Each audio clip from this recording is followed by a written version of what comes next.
Good evening, everyone. Thanks for joining us. The 2011 version of the Relay for Life wrapped up early this morning at Bud Miller Park, with all proceeds going to the Canadian Cancer Society. It's Lloydminster's largest fundraiser, and those who took part, although tired from a long night, say they're already looking forward to next year. Emotions were close to the surface at Bud Miller Park as cancer survivors, their friends and families gathered for the opening ceremonies on Friday evening. After a symbolic, emotional release, the survivors walked a lap around the lake, cheered on by supporters. For many, this event is a fitting way to honor what they've been through. It just warms my heart. It just, and I think of how many people are diagnosed with cancer that aren't here, but it just is overwhelming, the numbers that are. It brings you back to the time, I guess, that you were affected, and you relive the day that you're told that you have the big C, and it's quite an emotional roller coaster for me. It was. It's probably more starting to sink in a bit now when you come around and you see all the other people and survivors, and it's up and down. Good friends, I guess, kind of keep you going. Family, of course. As relay teams got ready for their long night ahead, organizers shared in the enthusiastic atmosphere. This day obviously is the culmination of all our work, and we're just super excited. When you see all the survivors that will group together here before the lap and have their photo taken, I mean, that's why we do this, right? This year, 75 teams raised money and traipsed around the lake throughout the night on a path illuminated by some 3,500 candles. By morning, spirits were still high, even if tired. We have daylight, we have sunshine coming, and soon we can all go home. And before weary volunteers had finished packing up, organizers already estimated funds raised this year will likely exceed $300,000. We're just thrilled. I mean, the people in this community again come through and show their support for us, and we're so grateful. With many teams chipping in. This year it was New Cap, and they raised a little over $20,000 for us. And the private team was Nothing Walks Like a Deer, and they raised a little over $12,000. And all involved having a great experience. Lots of laughter, lots of tears. That's what Relay's all about. Hooked up with people we hadn't seen for a long time, and had a great time. Well, volunteers at the Lloydminster SPCA rolled up their sleeves today and pitched in to help spruce up the facility. It marked the annual SPCA springtime cleanup. Volunteers provided a little elbow grease to keep the place looking tidy, and they even added a renovation. Planting flowers, getting the flower beds looking a little bit better. We are also very excited because we're putting up a donated kennel, a run area that we'll be able to use for some off-leash time for some of the dogs, for some socialization, for them to just have some time off-leash to run and play. For the volunteers, it was a rewarding chance to give back to a cause close to their hearts. It's really shaping up. Everybody's working hard, cutting grass and weeding and planting, and yeah, it's a fun day. Good evening, everyone. Now that the May long weekend's behind us, it's time for chuck wagon season, and last night the dirt was kicking up off the track for the first time this year as the CPCA Pro Tour got underway in North Battleford.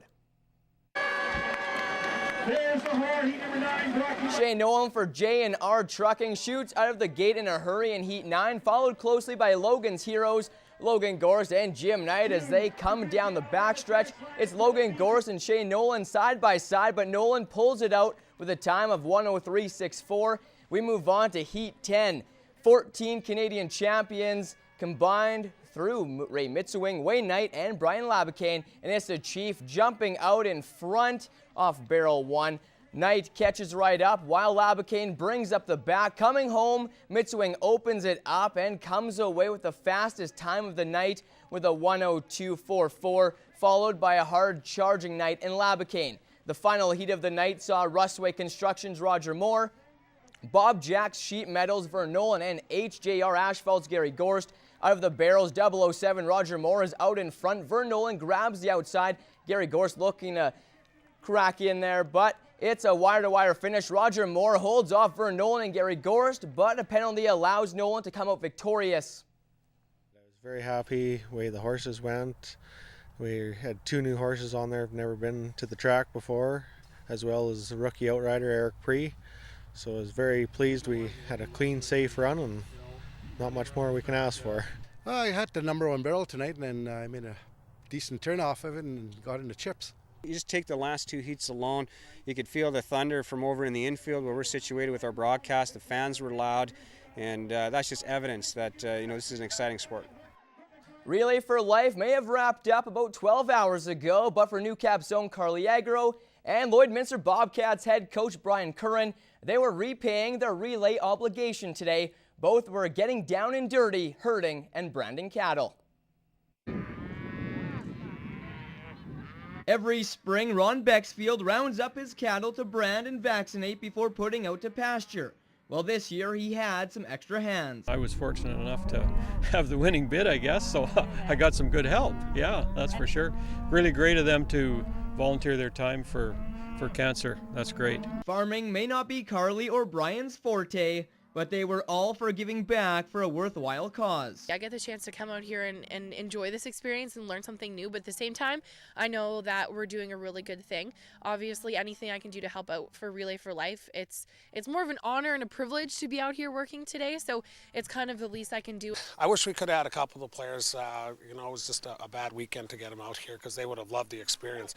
For them, I think it's more of an experience, but I think, just like I said, watching Carly, she's actually hasn't stopped smiling about this, so it'll be interesting to see that. But for us, I had no problem coming out and doing this. I like doing this stuff. Got me out of bed too. Bexfield says he got them for a steal of a deal.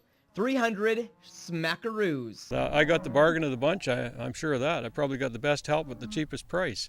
It is a lot harder than it looks. I have to say, I honestly, you see the cowboys out there and the cowgirls and you think it's going to be a piece of cake. It is much harder than it looks. It wasn't all hard work for Carly. Carly hadn't experienced riding for quite a while and had never herded cattle, so she was enjoying that, I think.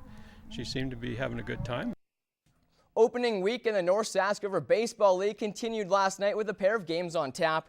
The Wilkie Brewers, after dropping their first game of the season to the Mervyn Flyers by 1, rebounded against the Lloydminster Juniors 5-1 to climb back to 500, while the Mervyn Flyers notched their second win of the early season, shellacking Meadow Lake 11-1. There are no games on the NSRBL schedule tonight.